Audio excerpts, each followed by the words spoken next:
ఆంధ్రప్రదేశ్లో ఎన్నికల పోలింగ్ ముగియడంతో ఇప్పుడు అందరి దృష్టి ఫలితాల మీదే ఉంది.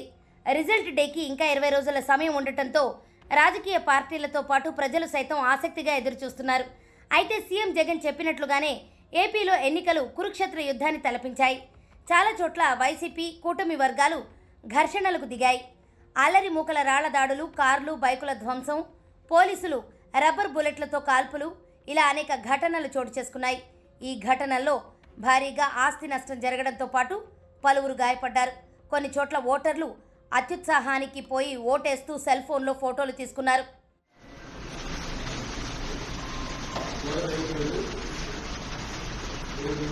ఈ క్రమంలోనే టెక్కలి వైసీపీ ఎమ్మెల్యే అభ్యర్థి దువ్వాడ శ్రీనివాస్ పోలింగ్ బూత్లో ఫోన్ మాట్లాడుతూ ఓటు వేయడం వివాదాస్పదంగా మారింది. ఎన్నికల నిబంధనల ప్రకారం పోలింగ్ బూత్లోకి మొబైల్ తీసుకెళ్లకూడదు.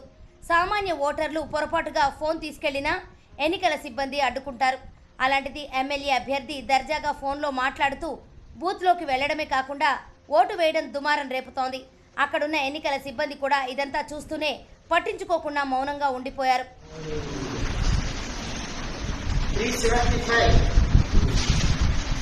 అయితే వైసీపీ ఎమ్మెల్యే అభ్యర్థి దువ్వాడ శ్రీనివాస్తో పాటు ఓటు వేయడానికి రూమ్లోకి వచ్చిన పలువురు ఆయన్ని వీడియో తీశారు. దీనికి సంబంధించిన వీడియో ప్రస్తుతం సోషల్ మీడియాలో వైరల్ అవుతోంది. వీడియో చూసిన నెటిజన్లు నిబంధనలు సామాన్యులకేనా, పొలిటికల్ లీడర్లకు ఉండవా అని నిలదీస్తున్నారు. ఫోన్ మాట్లాడుతూ ఓటేసిన దువ్వాడ శ్రీనివాస్పై ఈసీ చర్యలు తీసుకోవాలని కొందరు డిమాండ్ చేస్తున్నారు.